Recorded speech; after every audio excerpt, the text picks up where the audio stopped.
Aloha. All right, I feel like I'm a MC for Tihati Productions. Aloha. Hey, right on.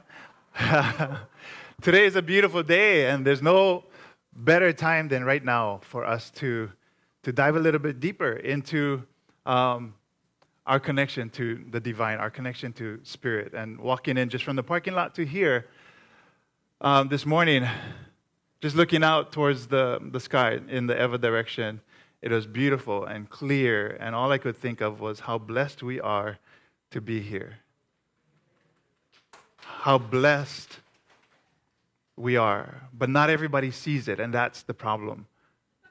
Not everybody sees the blessing. Not everybody sees that it is there as a gift for us to breathe in, to accept as our breath, our ha, right? To share that ha back with everything that is beautiful.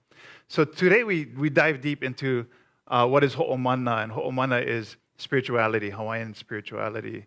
And I'll break it down, and today is more of a generalization of different pieces of ho'omana, because to the Hawaiian people, ho'omana was vast.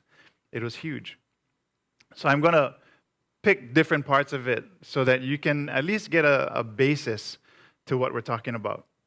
So I'm going to start off with a quote by Mary Kavena Pukui. And so she started off with the kukui nut le.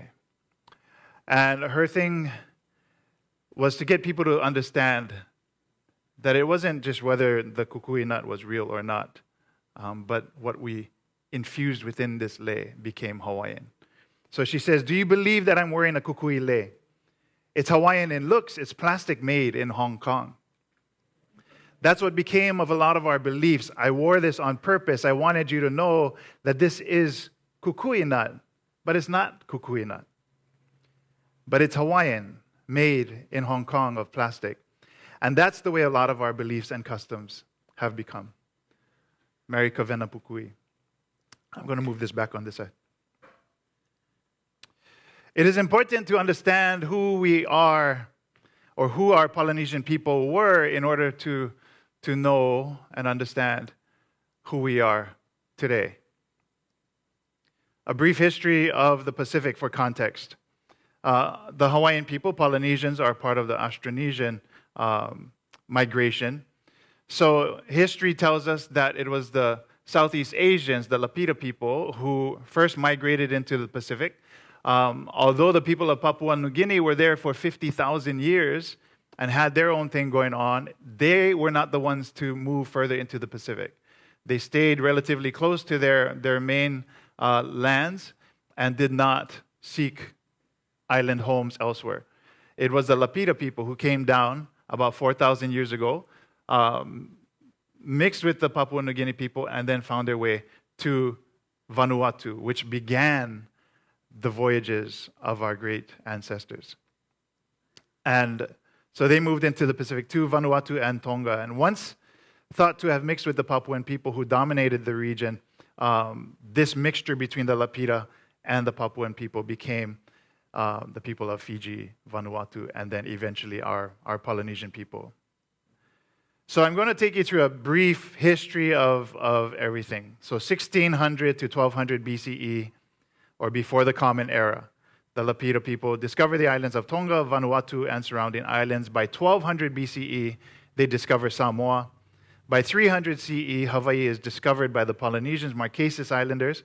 By 1100 CE, Tahitians make it to Hawaii and change the fundamental ways of life by introducing, through Pa'ao, the great spiritual leader of the Tahitians during that time, a rigid religious system and structure, laws, stratified society, warfare, and kingdom rule. So I'm going to compare it with what was happening in the Bible, just so that you can get context of the Polynesian spiritual journey. And if you know the story of Abraham and all of our forefathers of Christianity, then you can kind of relate what was happening. I can honestly say that there must have been a worldwide spiritual movement at this time. So actual writing, began in about 10 BC, before the Common Era. Lapita people and following offshoots did not have a written language. It was built on an oral tradition until the 19th century. From Adam to the flood, 4246 to 2590 BCE, Lapita people made their way from Southeast Asia to the Bismarck archipelago. Flood to Abram, 2589 to 2211 BCE, Lapita, Austronesian seafarers, discover more islands as they migrate northeast, finding Vanuatu, and they head there with some of the Papuan society or culture as well. Abraham to Joseph, 2198 BCE to 1936. And then I'm going to jump ahead. 1445 to 1050 BCE. This was the period of the judges, according to the Bible. And then Lapita people arriving in Tonga. Samoa soon after that. And then we come down to the time of Christ. So life of Christ was from 4 BCE to about 34 Common Era, CE. The early church began during that time from 34 CE to 330 CE. Hawaii is soon to be discovered by Polynesians from the Marquesas Islands, which occurred in 300 Common Era. Middle Ages, 450 to 1500. Tahitians arrive in Hawaii around 1100 CE. Reformation, 1517 to 1840 CE. King Kamehameha unites the islands of Hawaii under one rule in 1810. Polynesians maintained an oral tradition until the 1800s when missionaries finally arrived. And Hawaiians were not lacking as far as intellectual, their intellectual prowess, because soon after missionaries came, Hawaiians quickly converted their olelo, their speaking, to written language as well. They learned super fast. Along our long journey through time, as the Lapita people migrated into the Asian Pacific, then moved further into the east to north to Hawaii, then to Aotearoa or New Zealand 700 years ago. By this time, they would have had thousands of years to construct and reconstruct their spiritual beliefs and traditions, much like what was taking place in the Near to Middle East. If you think Abraham had anything to read, you're wrong. The Bible was not written yet. Nothing was written at the time.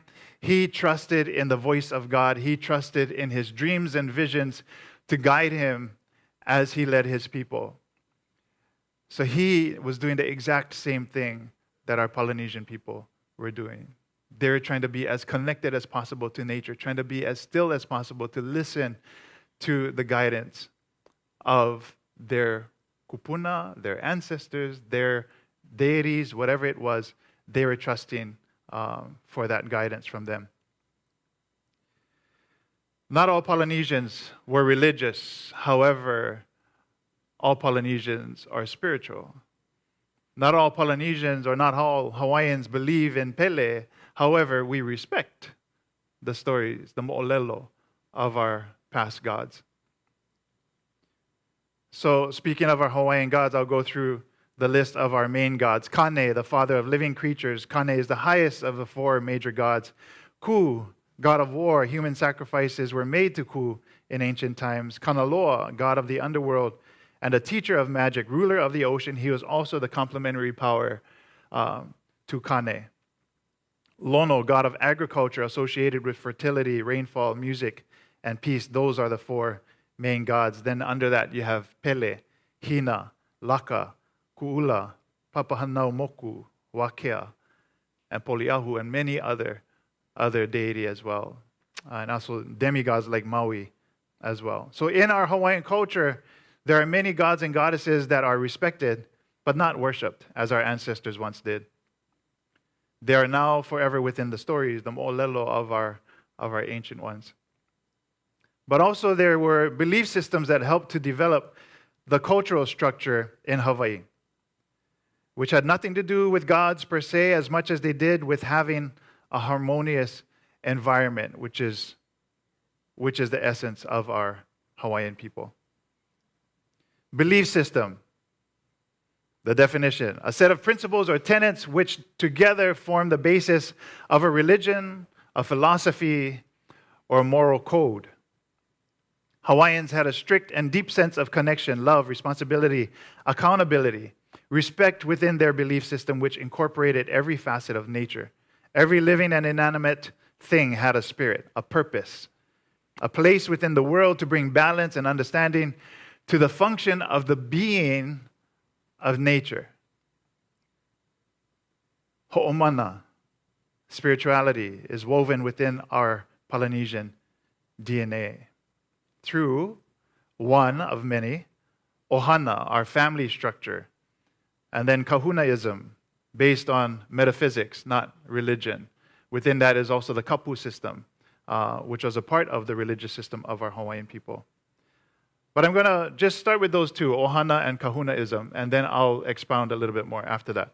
So the structure of the Ohana in Hawaiian society, we should all be familiar with now.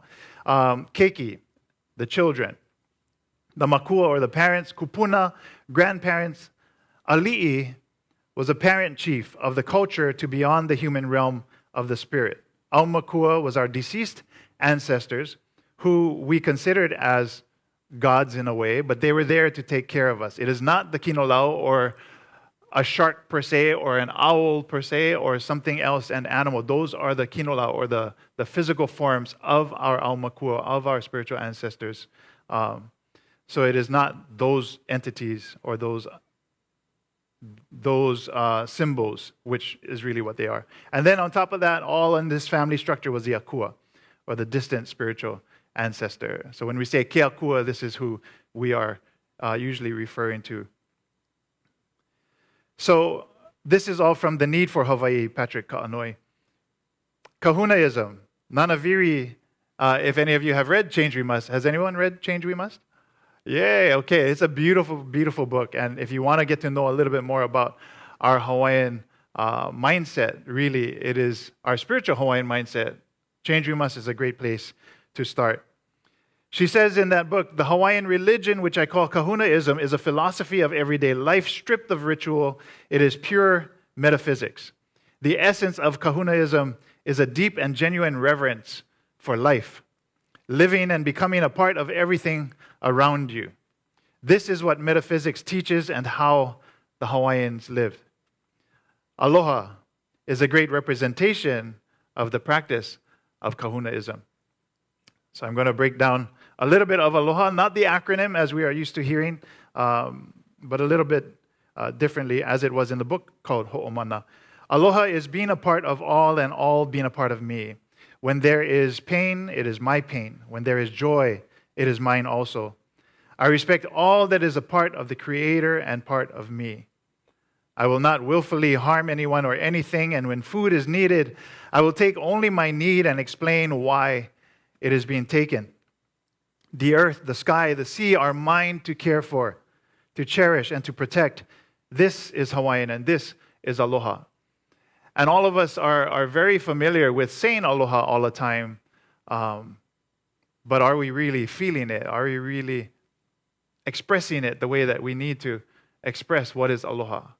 It goes deep within us. And once we understand that concept, then we are charged with that responsibility to constantly share and to give and to be the aloha as we walk in our daily life. So, what is ho'omana? Ho'o means to do, to make happen, and to the Hawaiian people, to imbue with something. So just as we say this lei carries an identity of love within it, it is an expression of aloha. That is us imbuing that sense of aloha into this lei, which is not real kukui, but plastic, made in Hong Kong, as we know, right? So the power is not so much in the item. When I marry people, I talk about the wedding ring and how the wedding rings are beautiful, expensive perhaps, but it absorbs no power of love whatsoever. It tells everyone around us that we are taken, that we are married, that we are committed to someone. But if I take it off, doesn't mean I take off my love. That love is already within me. I have imbued that love within me, not into the ring. Right? And that is ho'omana. That is me sharing my love in a way that I fully am committed to sharing. So literally, ho'omana means to cause something to have mana, have spiritual power. And this is from Malcolm Naea Chan. Mana means supernatural or or divine power, miraculous power, a powerful nation, authority. Hawaiian Dictionary, Mary Kavenapukui and Samuel Elbert. What other words are you familiar with that begins with ho'o? And we sang it, a little bit of it earlier, but just shout out, what other words begin with ho'o to you? Ho'oponopono is the number one, I think, ho'o word that everybody shouts out. So ho'oponopono, what else? Excuse me? Ho'olaulea, very good. Ho'omaluhia, beautiful. Anything else? Now you're gonna walk out today and you're gonna look at every word with ho'o on it. And as I drove up 9th Avenue, I saw Ho'okipa Street, right? And way or street. And Ho'okipa is hospitality. So it's not just the word hospitality, it is to make hospitable, to imbue with hospitality, to take care of. So these are some other words. So we got ho'oponopono, to make right or righteous, and then ho'omana'o, to cause one to remember, to become knowledgeable. Ho'oha'aha'a, to make humble. Ho'olohe, to work at listening. Ho'oheno, to cherish. Ho'okipa, to entertain, to give hospitality. Ho'onani, to make beautiful, to praise. Ho'oaloha, to be friendly, to make friends, and there are many, many, many more ho'o words. If you look in the Hawaiian dictionary, there are hundreds, actually. So there's an intention within ho'o that requires a steady action, to constantly make or do, to constantly be in the process of the action, because you can never fully attain it. So you must constantly pursue it. If I say ho'olohe to my daughter, it means to listen, but it means to work at listening so that you understand the depth of what I'm trying to say to you. So ho'olohe doesn't just mean for me to hear what's happening, but to really listen and absorb what's happening. That's the way that I'm going to learn the lessons. That's the way that my daughter is going to learn these lessons, is by working at it. So, ho'omana requires us to constantly pursue it. What do we do as a daily practice for us to find that? What do we do as a daily practice for us to become ho'omana? Shout it out. Pray. What else? Meditate. What else? Yes. Love one another. This can also come in simple ways as, right? Without a word, I am sharing my ho'omana, I am sharing my spirituality with people just by being a presence to them, just by being a happy and inviting presence and a calming presence to those around me. And this is what makes all of it related to each other, and more so what makes us responsible for delivering these actions every day. If I step out of church and go into the world and I forget what my connection is and why it's important for me to ho'olohe, to listen to those around me, to really feel what's happening around me, then I'm forgetting my purpose. I'm forgetting why I'm here to begin with. It doesn't stop when I leave church. It doesn't stop when I leave my house or when I leave from singing on stage and trying to bless people that way. It is always, always in action. It never stops. And this is the truth of ho'omana. So yes, all of those things. Pray, meditate, read good books, not just the Bible. Listen to wise mentors, Kupuna or Kahuna. Seek out inspiration. Seek to inspire. We acknowledge the Spirit within everyone and everything. Ho'oma'ama'a is to practice. Ho'oikaika, to strive. Ho'omana, to imbue with mana. By the end of today, you're going to be very familiar with these words.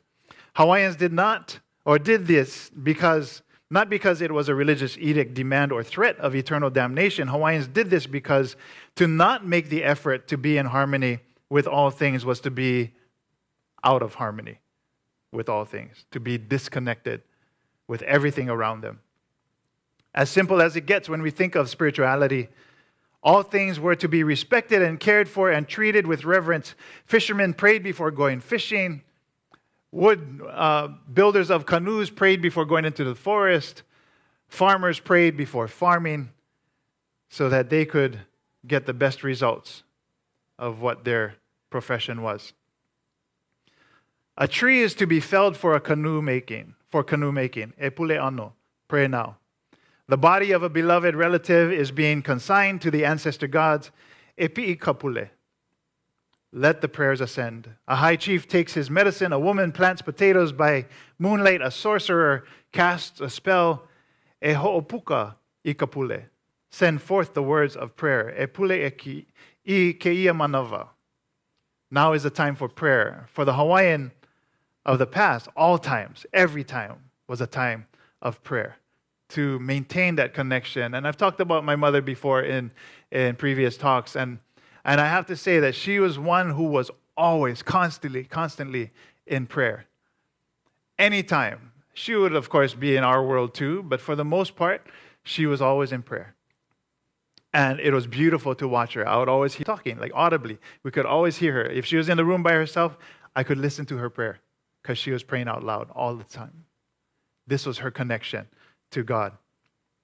And it was absolutely beautiful to see that. New thought. New thought holds that infinite intelligence or God is everywhere. Spirit is the totality of real things. True human selfhood is divine. Core New Thought beliefs in relation to OMANA, number one. God or infinite intelligence is supreme, universal, and everlasting. Hawaiians accepted that everything was spirit. Everything had a spirit. So we had to be respectful of everything. Number two, divinity dwells within each person, that all people are spiritual beings. And this follows the bowl of light concept, where all of us are born with the incredible divine light at birth. And over time, when we learn to mislead, when we learn to lie, we put into that bowl and we block out our own light. And when we come to that epiphany that, my goodness, I did all this to myself, and empty our bowl, then that light shines again. That is that divinity that dwells within us. Number three, the highest spiritual principle is loving one another unconditionally and teaching and healing one another. So we have the term aloha kekahi I kekahi, love one another. Our mental states, number four, are carried forward into manifestation and become our experience in daily living. Our belief in connection to all things creates reverence for all things, is our Hawaiian mindset. Ho'oma'ama'a, to practice. Ho'oikaika, to strive. Ho'omana, to imbue with mana. So we, as a human race, have been looking outward for a place to reconnect, finding and creating ideas, symbols, gods even, to help us find that connection or feel that connection. We've been on a journey of discovery outside of ourselves, as if to find a distant savior in a distant realm.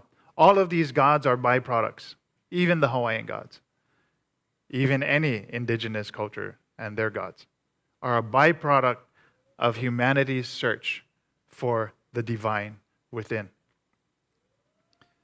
So we refer to the Hindu legend within the power within you. And it talks about all the Hindu gods getting together, and Brahma is the head, and he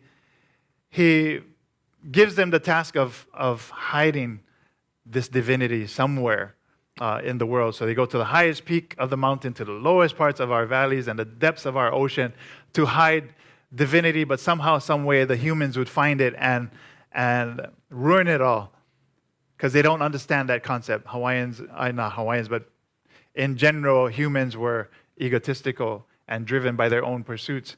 So they were trying to hide it from the humans. And so Brahma said, how about this? How about you just hide it within the human himself? That way they would never find it. And how true that is, because we, only at our last resort, we turn to ourselves, within ourselves, to actually start to learn and understand that divinity was always right there within us. And so it's a beautiful story to remember, because hopefully now you come to that knowing that divinity lies within.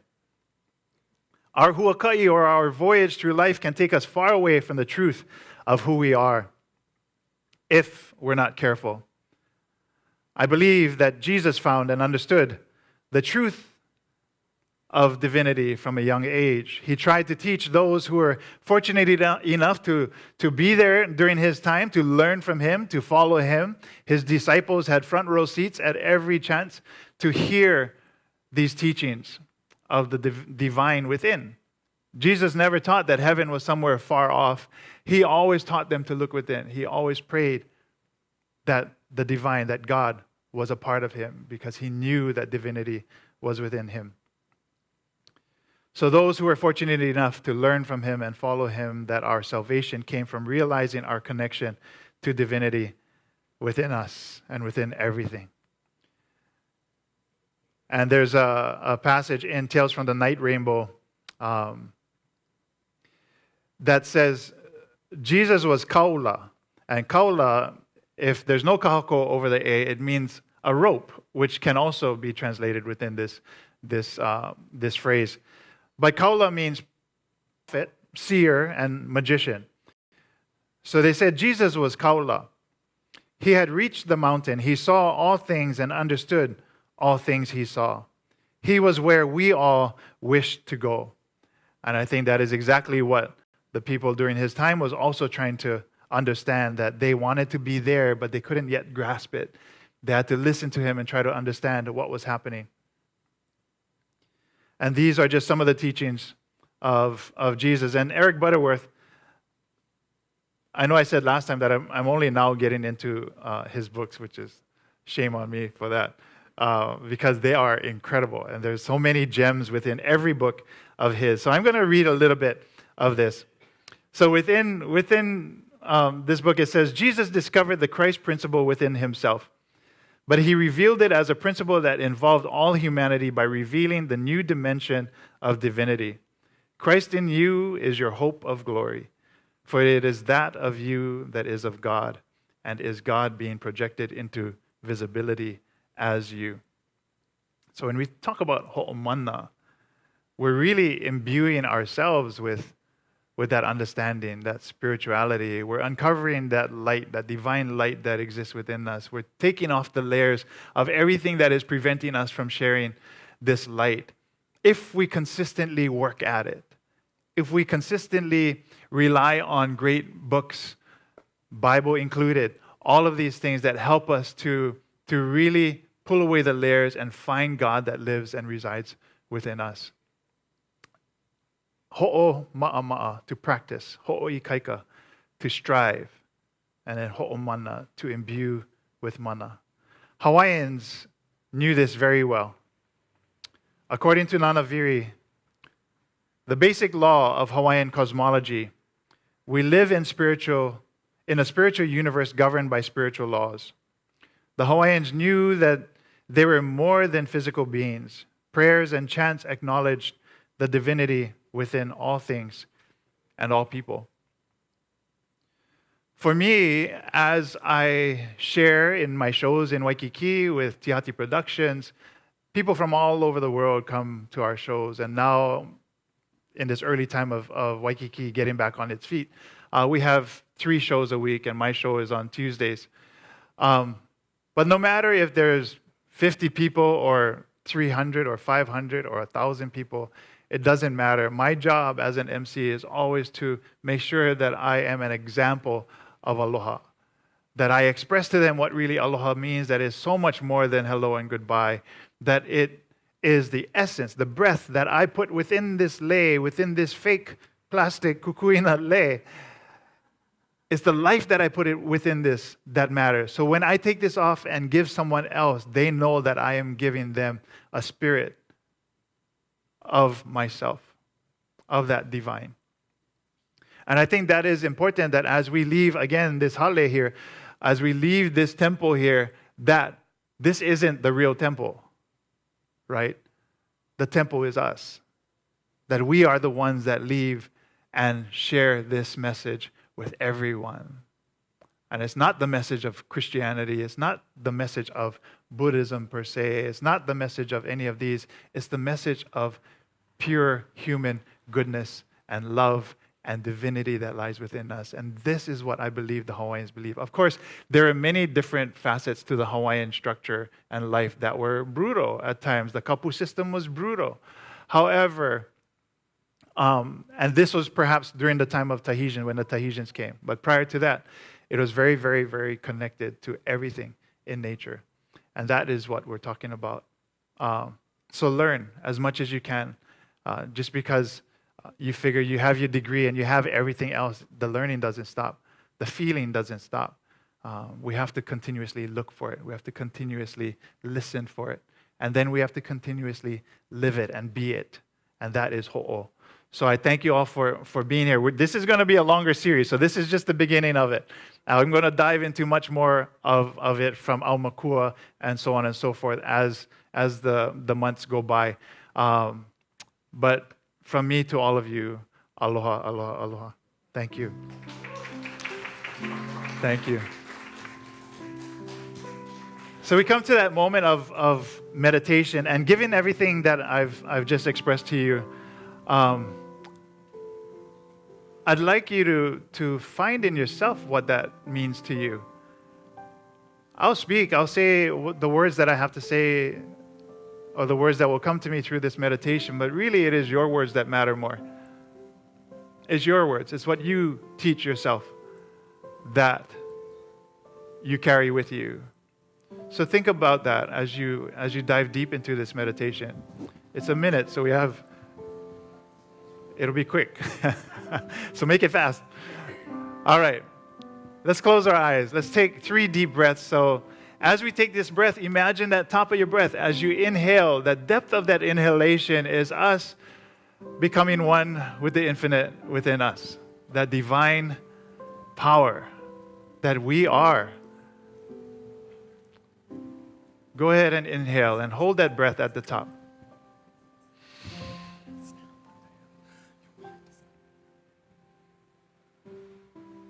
And go ahead and release that breath.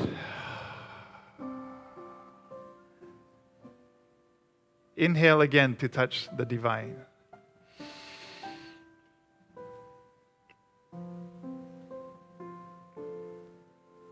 Exhale.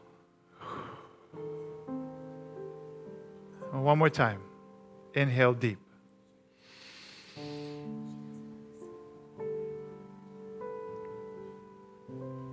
And exhale with a sigh.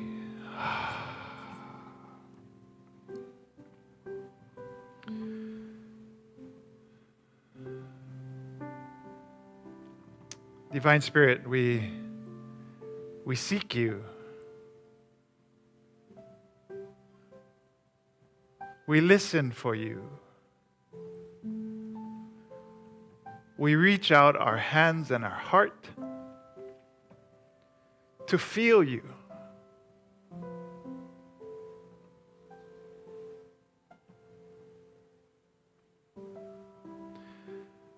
We listen within. We seek within. And we reach within to find you.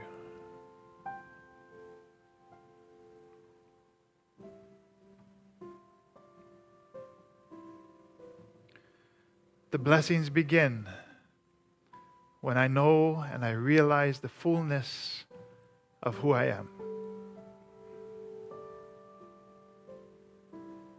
The fact that God dwells within me. The fact that I am a part of the divine. The fact that I am a part of Elohim. The fact that all of my ancestors, all of my lineage that had gone before, also lives within me to guide me, to direct me, to whisper in my internal ear the direction that is the right way. And me in my human form have the responsibility to listen, to practice, to strengthen, to imbue, to become everything that I am.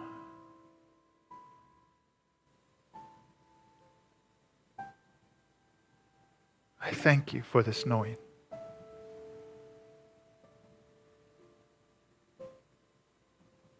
I thank you for your love.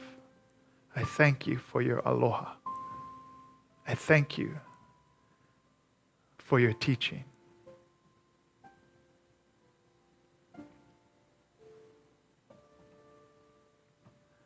I am a part of everything. You are a part of me. There is no separation.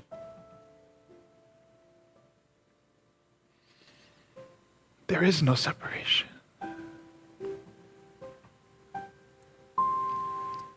Mahalo. Mahalo ke akua. Mahalo, mahalo, mahalo.